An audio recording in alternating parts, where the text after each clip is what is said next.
Números 35. Nas planícies de Moabe, perto do rio Jordão, na altura de Jericó, que ficava no outro lado do rio, o Senhor disse a Moisés o seguinte: mande que os israelitas das terras que vão receber deem aos levitas algumas cidades onde estes possam morar e também terras de pastagens ao redor delas. Essas cidades serão dos levitas e eles morarão nelas.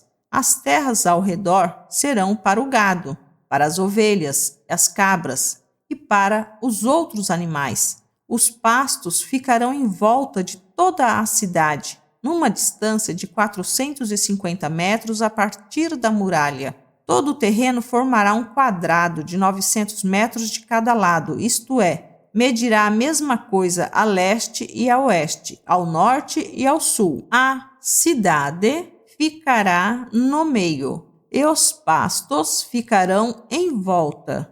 Deem aos levitas 6 cidades para fugitivos. Se um homem, sem querer ou por engano, matar alguém, poderá fugir para uma dessas cidades. Além dessas, vocês darão aos levitas 42 cidades. Portanto, o total será de 48 cidades, todas elas com pastos ao seu redor. O número de cidades em cada tribo será determinado pelo tamanho do seu território, isto é, dos territórios maiores será escolhido o número maior de cidades, e dos territórios menores, menor número de cidades. O Senhor Deus mandou que Moisés dissesse ao povo de Israel o seguinte: quando vocês atravessarem o rio Jordão para entrar em Canaã, deverão escolher algumas cidades para fugitivos, onde poderá ficar morando qualquer homem que, sem querer ou por engano, tenha matado alguém. Ali ele ficará salvo do parente da vítima que estiver procurando vingança e não morrerá sem ter sido julgado em público.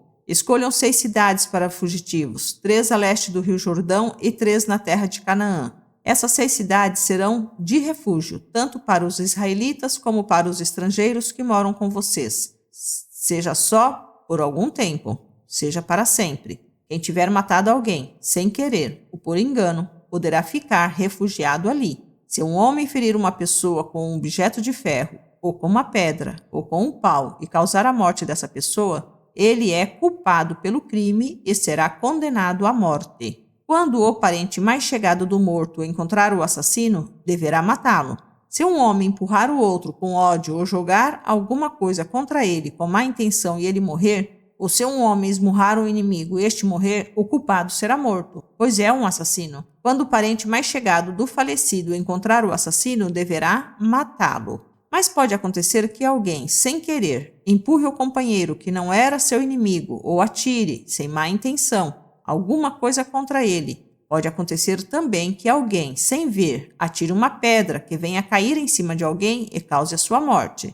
Porém, os dois não eram inimigos, e quem matou não fez isso de propósito. Nesses casos, o povo julgará a favor do que matou sem querer e não a favor do homem que era responsável por vingar a morte do seu parente. O povo deverá proteger o homem que matou sem querer, não deixando que ele seja morto pelo parente do homem que morreu. O povo o fará voltar à cidade de refúgio para onde havia fugido, e ali o assassino ficará até a morte do grande sacerdote, que foi ungido com azeite sagrado. Mas se em qualquer tempo o homem que matou alguém sair da cidade de refúgio para onde havia fugido e o responsável por vingar a morte do seu parente o encontrar, ele poderá matá-lo e não será culpado por essa morte. O homem que matou alguém deverá ficar na sua cidade de refúgio até a morte do grande sacerdote, mas depois poderá voltar para sua casa.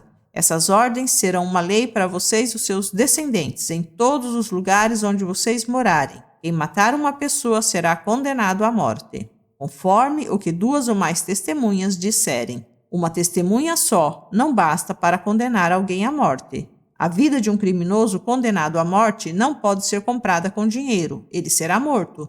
Também não aceitem dinheiro para libertar aquele que tiver fugido para uma cidade de refúgio e que quiser voltar para sua terra antes da morte do grande sacerdote. Portanto, não profanem com crimes de sangue a terra onde vocês vivem, pois os assassinatos profanam o país. E a única maneira de se fazer a cerimônia de purificação da terra, onde alguém foi morto, é pela morte do assassino.